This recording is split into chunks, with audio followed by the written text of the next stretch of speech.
ಶ್ರೇಷ್ಠವಾದ ನಾಮದಲ್ಲಿ ನಿಮ್ಮನ್ನು ವಂದಿಸುತ್ತೇನೆ. ಪ್ರಿಯರೇ, ಈ ಶ್ರಮ ಕಾಲವು ದೇವರ ಕಡೆಗೆ ನಮ್ಮ ಮನಸ್ಸು ತಿರುಗಿಸುವ ವಿಶೇಷವಾದ ಸಮಯ. ಈ ದಿನಗಳಲ್ಲಿ ನಮ್ಮ ಜೀವನವನ್ನು ಪರಿಷ್ಕರಿಸಿಕೊಳ್ಳುವ ಅವಕಾಶ ನಮಗೆ ದೊರಕಿದೆ.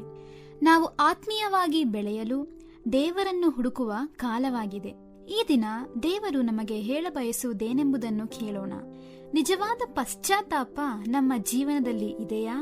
ಈ ಪ್ರಶ್ನೆಯು ನಮ್ಮನ್ನು ಆಲೋಚಿಸುವಂತೆ ಮಾಡಬೇಕಾಗಿದೆ. ಪ್ರಿಯರೇ, ಪಶ್ಚಾತ್ತಾಪ ಎಂದರೇನು? ಸತ್ಯವೇದದಲ್ಲಿ ಪಶ್ಚಾತ್ತಾಪಕ್ಕೆ ಬಳಸಿರುವ ಗ್ರೀಕ್ ಪದ ಮೆಟಾನಿಯಾ. ಇದರ ಅರ್ಥ ಮನಸ್ಸಿನ ಬದಲಾವಣೆ, ದಿಕ್ಕಿನ ಬದಲಾವಣೆ, ಜೀವನದ ತಿರುವು. ಅಂದರೆ ತಪ್ಪು ಮಾಡಿದಾಗ ಮಾತ್ರ ದುಃಖ ಪಡುವುದು ಅಲ್ಲ, ಆ ತಪ್ಪಿನಿಂದ ದೂರ ಹೋಗಿ ದೇವರ ಕಡೆಗೆ ತಿರುಗಿ ನಡೆಯುವುದು.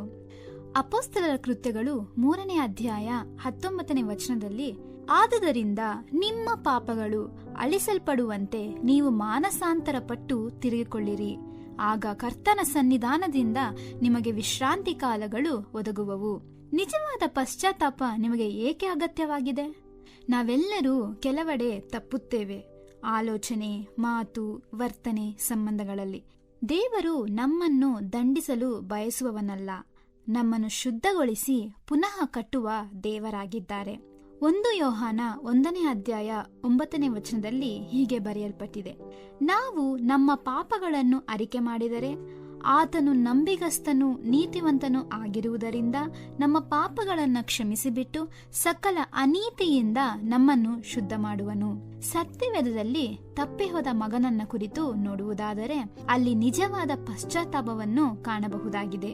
ಲೂಕನು ಬರೆದ ಸುವಾರ್ತೆ 15ನೇ ಅಧ್ಯಾಯ 11ರಿಂದ 24 ವಚನಗಳವರೆಗೂ ಈ ವಿಷಯವನ್ನು ಕುರಿತು ನೋಡಬಹುದು. ಎಲ್ಲರಿಗೂ ಈ ಉಪಮಾನವು ಪರಿಚಯವಾದದ್ದು, ಆದರೆ ಸೂಕ್ಷ್ಮವಾಗಿ ನಾವು ಈ ಲೇಖನ ಭಾಗಗಳನ್ನು ಓದುವಾಗ ದಿನ ದಿನವೂ ಅದರಲ್ಲಿ ಹೊಸ ಹೊಸ ವಿಷಯಗಳನ್ನು ಕಂಡುಕೊಳ್ಳುತ್ತೇವೆ. ಒಬ್ಬ ಕಿರಿಯ ಮಗನು ತನ್ನ ಪಾಲಿನ ಸೊತ್ತನ್ನು ತೆಗೆದುಕೊಂಡು ಆಡಂಬರ, ವ್ಯರ್ಥ ಜೀವನದಲ್ಲಿ ಖರ್ಚು ಮಾಡುತ್ತಾನೆ. ಈ ವಿಷಯವನ್ನು ಗಮನಿಸಿದಾಗ ನಾವು ಸಹ ಇದೇ ರೀತಿಯಾಗಿ ದೇವರನ್ನ ಬಿಟ್ಟು ನಮ್ಮ ಸ್ವಂತ ಇಷ್ಟದ ದಾರಿಯನ್ನು ಹಿಡಿಯುತ್ತೇವೆ. ಈ ದಿನಮಾನಗಳಲ್ಲಿ ನಾವು ದೇವರನ್ನ ಬಿಟ್ಟು ಮಾಡುವ ಪ್ರತಿಯೊಂದು ಕೆಲಸವೂ ತಪ್ಪಿ ಹೋದ ಮಗನು ಮಾಡಿದ ಕೆಲಸದ ಹಾಗೆ ಇದೆ. ಪ್ರಿಯರೇ, ಒಮ್ಮೆ ಯೋಚಿಸಿ, ದೇವರ ಚಿತ್ತಕ್ಕೆ ಅನುಗುಣವಾಗಿ ನಾವು ನಡೆಯದೆ, ಅವರ ವಾಕ್ಯಕ್ಕನುಸಾರವಾಗಿ ನಡೆಯದೇ ಇದ್ದರೆ ನೀನು ತಪ್ಪಿ ಹೋಗಿದ್ದೀಯಾ ಎಂದು ಅರ್ಥ. ಈ ಶ್ರಮ ದಿನಗಳಲ್ಲಿ ನಾವು ದೇವರ ವಾಕ್ಯವನ್ನು ಧ್ಯಾನಿಸುತ್ತೇವೆ, ಉಪವಾಸ ಮಾಡುತ್ತೇವೆ, ಬಡ ಜನರಿಗೆ ಸಹಾಯ ಮಾಡುತ್ತೇವೆ. ಇದೆಲ್ಲವೂ ಸರಿಯಿದೆ, ಆದರೆ ಪಶ್ಚಾತ್ತಾಪವಿದೆಯಾ?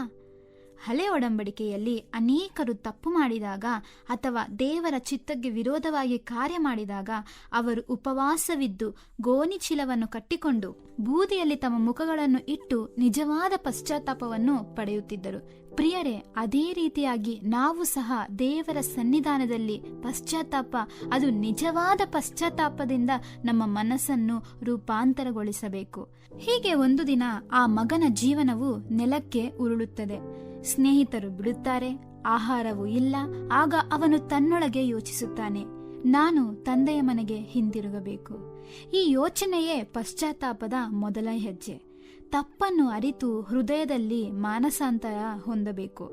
ಮೊದಲ ಪ್ರಾಮುಖ್ಯ ವಿಷಯವೇನೆಂದರೆ ನಮ್ಮ ತಪ್ಪನ್ನು ನಾವು ಅರಿಯುವವರಾಗಿರಬೇಕು. 2ನೇ ಹೆಜ್ಜೆ, ಅವನು ಯೋಚನೆ ಮಾಡಿದ್ದಲ್ಲೇ ನಿಲ್ಲಲಿಲ್ಲ, ಎದ್ದು ತಂದೆಯ ಮನೆ ಕಡೆಗೆ ಹೊರಟನು. ಪಶ್ಚಾತ್ತಾಪ ಎಂದರೆ ತಪ್ಪು ಅರಿತು ತಿದ್ದುಕೊಳ್ಳುವ ಕ್ರಮ ತೆಗೆದುಕೊಳ್ಳುವುದು. ಆ ಮಗನು ದೂರದಿಂದ ಬರುತ್ತಿರುವಾಗಲೇ ತಂದೆ ಅವನನ್ನು ನೋಡಿ ಓಡಿ ಹೋಗಿ ಅವನ ಕೊರಳನ್ನು ಅಪ್ಪಿಕೊಂಡು ಅವನಿಗೆ ಮುದ್ದಿಟ್ಟನು. ತಂದೆ ಅವನನ್ನು ಗದರಿಸಲಿಲ್ಲ, ಏಕೆ ಹೀಗೆ ಮಾಡಿದೆ ಎಂದು ಕೂಡ ಕೇಳಲಿಲ್ಲ.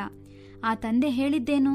ಈ ನನ್ನ ಮಗನು ಸತ್ತವನಾಗಿದ್ದನು, ಈಗ ತಿರುಗಿ ಬದುಕಿದ್ದಾನೆ ಎಂದು ಹೇಳಿ ಸಂತೋಷ ಪಡಲಾರಂಭಿಸಿದನು.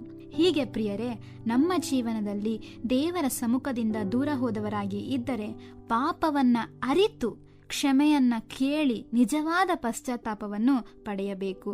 ದೇವರು ನಮ್ಮನ್ನು ಕ್ಷಮಿಸುತ್ತಾನೆ. ಪ್ರಿಯರೇ, ಈ ಶ್ರಮಕಾಲ ಕೇವಲ ಉಪವಾಸದ ಕಾಲವಲ್ಲ, ದೇವರೊಂದಿಗೆ ಮತ್ತೆ ಒಂದಾಗುವ ಕಾಲವಾಗಿದೆ. ದೇವರು ಹಿಂತಿರುಗುವವರನ್ನು ಮತ್ತೆ ಸ್ವೀಕರಿಸುತ್ತಾನೆ. ಯೆಶಾಯ ಪ್ರವಾದನ ಗ್ರಂಥ 55ನೇ ಅಧ್ಯಾಯ 7ನೇ ವಚನದಲ್ಲಿ ಹೀಗೆ ಬರೆಯಲ್ಪಟ್ಟಿದೆ, ದುಷ್ಟನು ತನ್ನ ಮಾರ್ಗವನ್ನು, ಅನೀತಿವಂತನು ತನ್ನ ಆಲೋಚನೆಗಳನ್ನು ತೊರೆದು ಬಿಟ್ಟು ಕರ್ತನ ಕಡೆಗೆ ಹಿಂತಿರುಗಲಿ.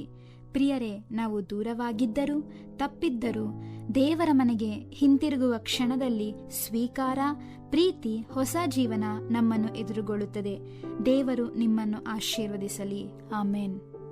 ಈ ಕಾರ್ಯಕ್ರಮದ ಬಗ್ಗೆ ನಿಮ್ಮ ಅಭಿಪ್ರಾಯ, ಸಲಹೆಗಳು ಹಾಗೂ ಯಾವುದೇ ಪ್ರಾರ್ಥನಾ ಮನವಿಗಳಿದ್ದಲ್ಲಿ ನಮ್ಮ ದೂರವಾಣಿ ಸಂಖ್ಯೆಗೆ ನೀವು ಕರೆ ಮಾಡಬಹುದು. ನಮ್ಮ ದೂರವಾಣಿ ಸಂಖ್ಯೆ 996026065453. ನಿಮ್ಮ ಅಭಿಪ್ರಾಯಗಳನ್ನು ಇಮೇಲ್ ಮೂಲಕವೂ ನಮಗೆ ತಿಳಿಸಬಹುದು. ನಮ್ಮ ಇಮೇಲ್ ಐಡಿ info@fibaonline.org. ವಂದನೆಗಳು.